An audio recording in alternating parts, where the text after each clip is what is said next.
Welcome to the Explainer. So, you know that feeling when you're just staring at your phone or your computer screen, totally paralyzed by the endless scroll of articles, feeds, and just data? It's completely overwhelming, right? Well, it turns out that anxiety isn't exactly a new phenomenon caused by doom scrolling. Thousands of years ago, ancient Indian scholars were feeling the exact same way, just, with a lot more scrolls instead of screens. Today, we're unpacking a really incredible ancient Sanskrit verse that literally serves as a centuries-old masterclass on beating our modern information fatigue. To map this all out for you, we're going to quickly break down the linguistics of this verse, dive into the really fascinating myth of a legendary swan, and see how these ancient frameworks teach us the ultimate superpower, discernment. Okay, let's peel back the first layer here. The verse starts with a concept of anantaparam. This translates to that which is endless, boundless, or completely without limits. It's the perfect way to describe that infinite, bottomless ocean of knowledge and data that's constantly demanding our attention. And what exactly is this boundless thing? Well, it's Shabdasastram, which basically means the science of words, texts, or linguistics. In our world, that's the non-stop flood of media, books, and articles we consume every single day. Even way back then, the ancient sages hit the nail on the head. The sheer volume of information out there is absolutely impossible for any one person to master entirely. Then the verse hits us with a pretty brutal reality check. Swalpam ayuch, a short lifespan. So knowledge is infinite, but our time on Earth, tragically short. And to make matters worse, as the rest of the line says, it is filled with countless obstacles and interruptions, which the text calls vignaha. So we're essentially looking at an infinite amount of stuff to learn, but a very tiny, highly distracted window of time to actually learn it in. Now, here is how the verse brilliantly solves this whole anxiety. It says, Saram tato grahyam apasya fulgu. This is a massive call to action. It urges us to ruthlessly grab onto the essence of what matters and toss aside the insubstantial. You literally have to filter out the noise. But how do we actually do that? Well, the ancients used this incredible metaphor called Hamsa Kshita Nyaya. It's the logic of the mythical swan or Hamsa. Legend says this swan had the magical ability to drink a mixture of milk and water and somehow only extract the pure milk, leaving the water behind.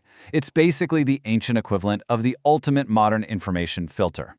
Now, the swan isn't just a random bird here.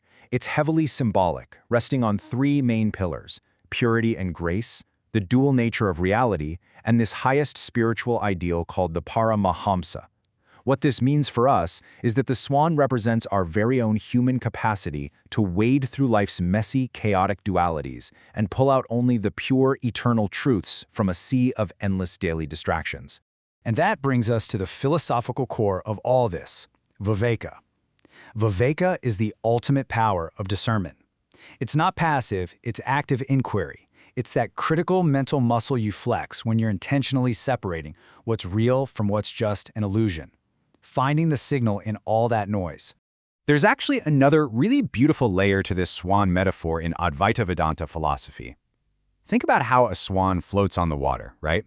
But its feathers stay completely dry. In the exact same way, someone armed with viveka, with true discernment, can live right in the middle of a chaotic, overwhelming world without being dragged down or corrupted by its illusions or maya. You exist in the flow of information, sure, but you don't drown in it. Section 1. Wisdom of the Fables. Teaching discernment through story. So, how did they actually teach this highly theoretical swan logic to everyday people? Through storytelling.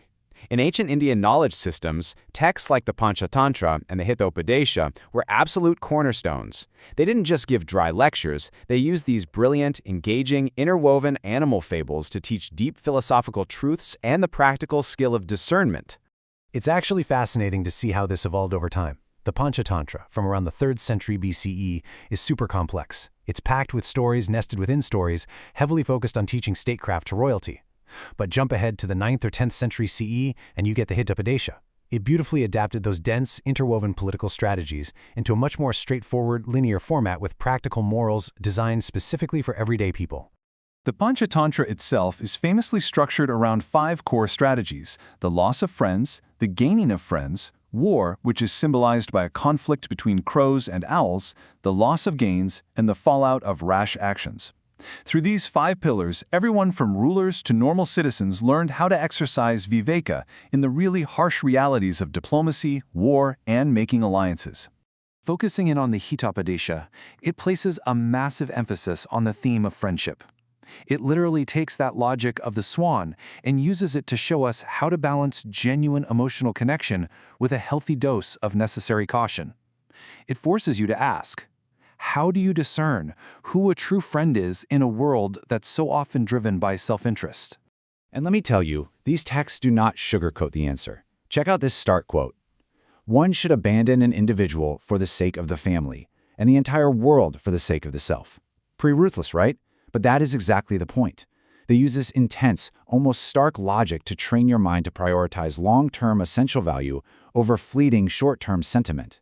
It's the ultimate exercise in grasping the essence and walking away from the rest. So what do a mythical swan and some ancient animal fables have to do with you right now? Honestly, everything. This thousands of years old metaphor of the discerning swan is exactly the framework we need today to manage our digital diets. It's a reminder that we have to actively apply viveka to protect our incredibly limited attention spans from the trap of the infinite scroll.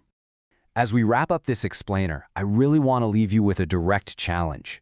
Look at the media you're consuming today. Look at the relationships where you invest your precious, limited time. Apply the logic of the swan and ask yourself honestly, what are you truly absorbing? Life is incredibly short. Are you drinking the milk or are you just swallowing the water?